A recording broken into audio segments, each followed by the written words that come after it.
Welcome sa pinakauna naming video na gagawin. Raw video lang ito. Pero sana magustuhan ng mga manonood. Ang pag-uusapan natin ngayon, presto ba tayo? Presto ba tayo? Anong presto? English. Taglish! Bakit? What we're going to talk about today. Sige, pero makikita niyo naman siguro dun sa title na. This is all about UK driving. Specifically, ang UK driving experience namin ni Abby. Nakain siya ng breakfast pero pagpasensyahan niyo na lang. Kaya ako ng fuel. So, it's petrol. Oh yes, petrol. Joke. So, unahin natin yung experience mo sa driving. Ano ba yung experience mo sa driving sa Pilipinas? Never ako naka-experience ng driving sa Pinas, pero may lisensya ako. Huli! License without the driving. Ayun. Wag na nating itanong kung paano niya nakuha yun. Oo, secret na yun. Wala talaga akong zero experience ng driving. Pero gusto kong matuto, kaso walang way. Wala kami sasakyan sa Pinas. Tapos, wala din magtuturo. Sinasabron si Papa. So, ayun. Dito sa UK ko, first time na try mag-drive. And salamat kasi naturuan mo ako. And now, I'm a driver. Praise the Lord. Tinuruan mo ako magmahal ulit. Kainis. Salamat nga pala person na bespoke gift sa aming jacket. Follow nyo din yan. So, punta tayo sa naman. Experience ko naman o sa'yo lang? Ako gusto kong malaman anong feeling ng kasi nag-drive ka sa Pinas eh. So, malalaman mo yung difference. So, unang difference niya, from left-hand drive pupunta sa right-hand drive. So, nasa kabila ka dapat. So, nung una kong na-try, feeling ko parang lagi ako mababangga kasi I'm on the opposite side of the road. Tapos, hindi naman ganun kalawak yung experience ko sa Pilipinas kasi sa town lang ako nagda-drive eh. Sa town lang namin, sa Indang lang, doon sa Cavite. Tsaka short journeys lang, sinusundo ko lang si nanay. Wala talaga masyadong siguro isang beses lang ako nakapag-highway. Nung pumunta kami ng Batangas, pumunta kami kina Tita Neri. Yun lang. Tapos, alam mo naman, hirap mag-drive din. Oo. Naalala ko tuloy yung umuwi tayo ng Pinas. Hindi natin paalalang may nasagi akong jeep. Ay, nako. Grabe yun. Okay, balik tayo dun sa balik tayo sa journey mo. So, pagpunta nga pala sa UK, 1 year or 12 months lang valid yung driving license sa Pilipinas. So, talagang dapat kung nandun yung line of work mo, makakuha ka na agad ng lisensya. Shoutout nga pala kay Darren sa The Sirda TV. Nakapasa na rin siya. So, unahin natin yung bakit kailangan mag-drive dito sa UK? Depende. Kasi may mga kakilala ko na sa mag-asawa, isa lang talaga yung driver. Depende sa circumstance talaga ng ninyo sa UK. Kasi for us, ako yung naghahatid sundo kay Ham. So, kailangan nagbabas kami, tsaka naglalakad kami. Nagbabas kami papunta ng school, tapos maglalakad kami pa uwi, which is 35 minutes. Kasi wala nang bus noon. Walang dadating na bus in less than 30 minutes, an hour pa. Kaya, kailangan namin maglakad. And, hindi lang si Ham yung kasama ko. May kasama pa akong baby, si Baby Gwen. Which, pa lang siya, 6 months. So, kailangan, alam mo yun, the need for driving is nandun talaga. Kaya, I have wasted so much time. Ilang years na tayo dito sa UK? 7 years. 7 years na kami dito sa UK. Dumating kami ng 2018. Tapos, dumating yung baby namin, first baby ng 2021. And we have, ano yan? Okay lang. Para may mic tayo. Nakain ka eh. Nangita mo. 2021. Tapos, dumating yung in-laws ko, yung mama and yung nanay at tatay ni Arvin. After, kailan ba siya dumating? 2022? Basta. So we had a bit of help from them na looking after Hami. And then yun sana dapat nag-start na ako mag-aaral ng driving noon kasi nandito si nanay at tatay. And then na-lose ko yung chance noon, 6 months yun. And then dumating naman yung parents ko, 6 months ulit sila dito. Hindi din ako nag-start mag-driving. But, kasi hindi ko makita yung need noon. Kasi hindi pa nag-school nga, kasi kakadating lang nila ni Ham. Ayun. So, fast forward, andito na tayo. Nung naglalakad na ako ng 35 minutes, ano lang yun, one way. Kasi, uuwi pa din ako galing ng school. Pagkahatid. So, total 1 hour ang lalakad ko everyday. So, ayun. Doon ako na-push talaga. Okay. So, ano naman yung... Ako naman magtatanong. Ikaw, bakit ka, what push you na mag-drive? Ikaw? Yun yung 2020 yun. Kasi nalaman namin na buntis si Indy. So, yun na. Sabi ko, siyempre, may 4 seasons dito. Yung winter, spring, summer, tsaka autumn. So, palamig yun ang palamig. And, of course, painit ng painit. Pag winter, minsan may chance mag-snow. Mahirap sumakay, hindi ka parang makakapara agad ng tricycle, jeep, hindi tulad sa Pilipinas. Mahirap. Mahirap, hindi mo hawak yung oras mo. But ito, personal views lang namin to. Yung iba talagang okay lang sa kanila. Na mag-bus, mag-commute, and there's no hate in that. Kasi personally, gustong-gusto ko rin na nagko-commute dati. Hindi ko makita yung need na kumuha ng sasakyan. Kasi, sa Pinas to, sa Pinas? Hindi, dito. Anong bagong dating natin? Kasi maganda yung transport links, malinis, mabilis, pwede kang matulog sa bus, walang maintenance fee. Walang mga maintenance na babayaran ka kasi wala ka namang sasakyan. Tsaka, wala kang maalalahanin sa parking. Pero yun nga, baby, magkaka-baby, kaya yun na nag-decide. Yun ang deciding factor. Yun ang deciding factor para kumuha na sa akin. Oo. How is it naman yung yun nga kasi diba yung change from Philippines driving to UK driving. And syempre marunong ka na sa Pinas mag-drive. Nung tinuruan ka dito, how did you find it? Naman, madali lang. Joke. Mahirap.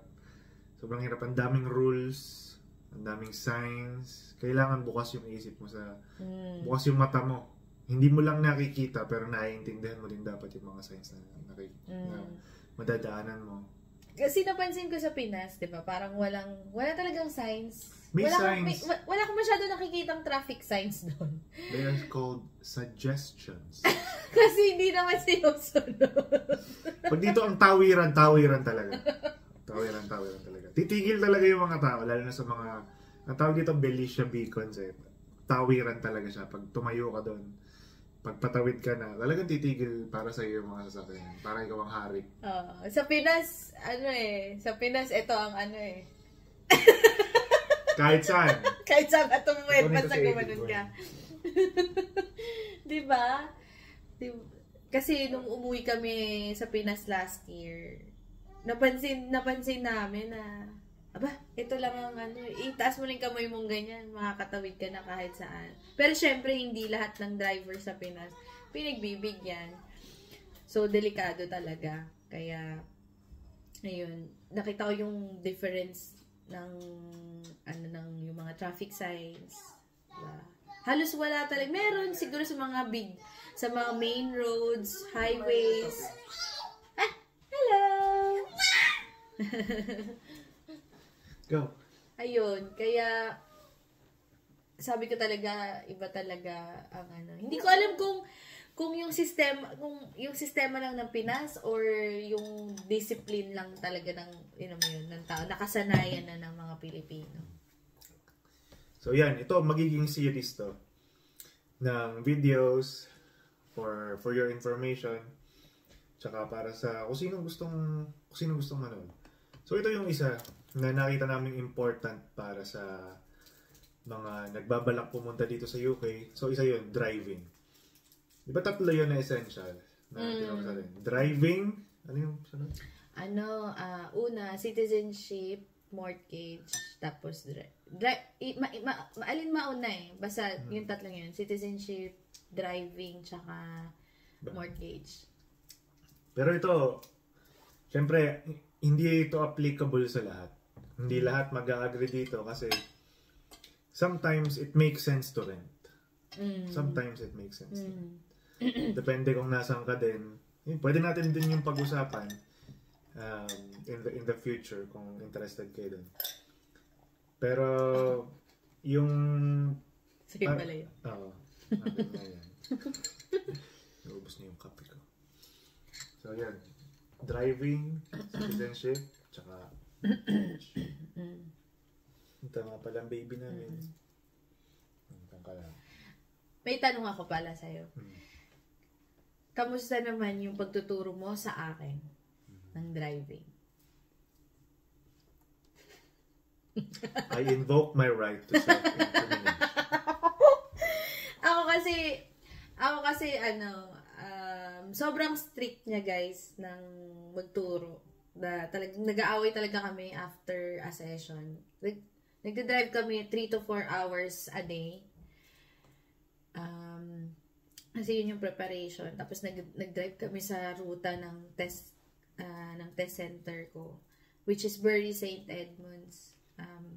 Shout out mo si Sino? Advanced Driving. Oh yes! Advanced Driving School. Thank you very much for your videos. Sila talaga kanilang videos talaga yung binge watch ko. Kasi may mga mock test din sila and very, alam mo yung the way they speak is ina-articulate talaga nila ng maganda yung mga words. Hirap kasi itong makaintindi ba?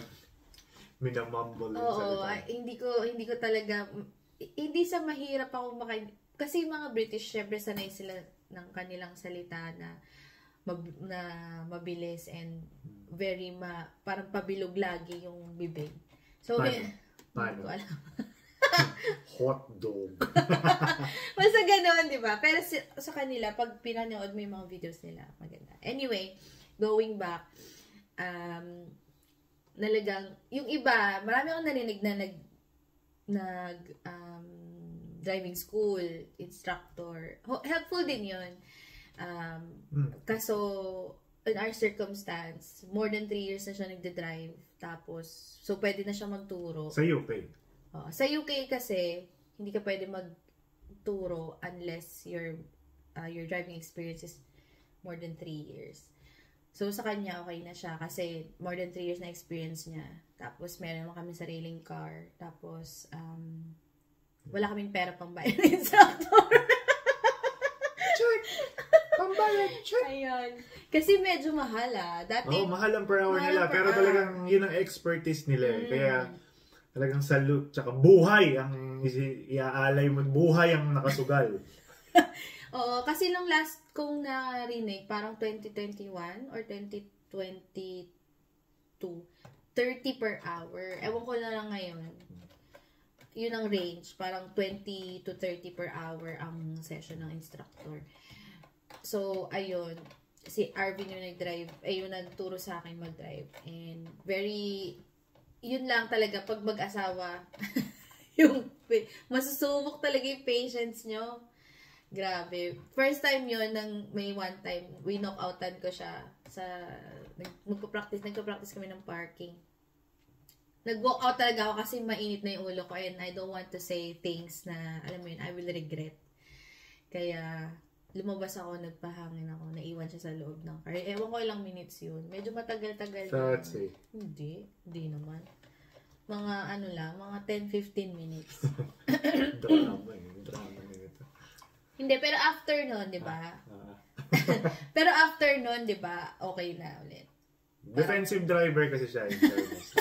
Defensive driver. Defensive siya sa lahat ng tinuturo ko. Hindi, kasi syempre, gina-justify ko lang yung ginagawa ko. Which is, syempre, pag sa real driving test, hindi mo pwedeng gawin. O, yung mga mga sinasabi ko sa'yo na, may mga instructions kasi na ibibigay sa'yo. Halimbawa, okay, we will do the reverse parking.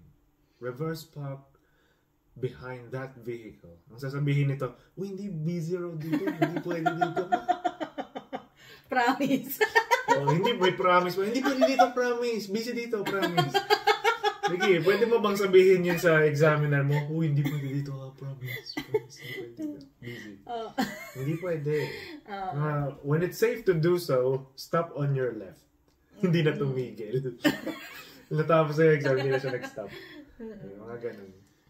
Yun, kaya sobrang, kaya nagja-just, syempre kasi comfortable ka din. Siyempre, hindi mo din yung gagawin sa instructor mo, di ba? Promise it.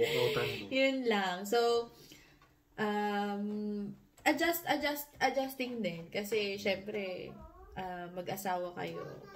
And then, come here. And then,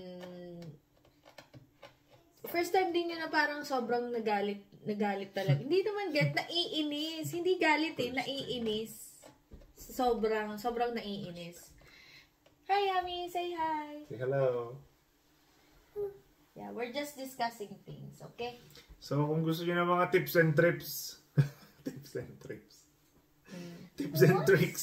sa driving, message nyo kami. Isasalin ko sa inyo ang mga ipinagbabawal na technique. Hindi talaga, sobrang, lalo na sa mirrors. Wala akong fault sa mirrors. Kaya, very helpful yan. Ito na, patapos na tayo kasi 20 minutes lang natin. Ano yung naramdaman mo after passing? Kasi nung pagkabalik nila, parang ang daming sinasabi ng instructor. Sabi ko, naku, patay. Sabi ko, oh no. Tapos binigay yung certificate, oh yes! Ano yung experience mo sa passing? Parting words na, ano yung experience mo doon sa passing? Sa pag-pass ko, grabe. Ang saya ng feeling kasi may natutunan akong bagong skill. In my age, di ba? Parang, you think, I will not say my age, pero 30 plus.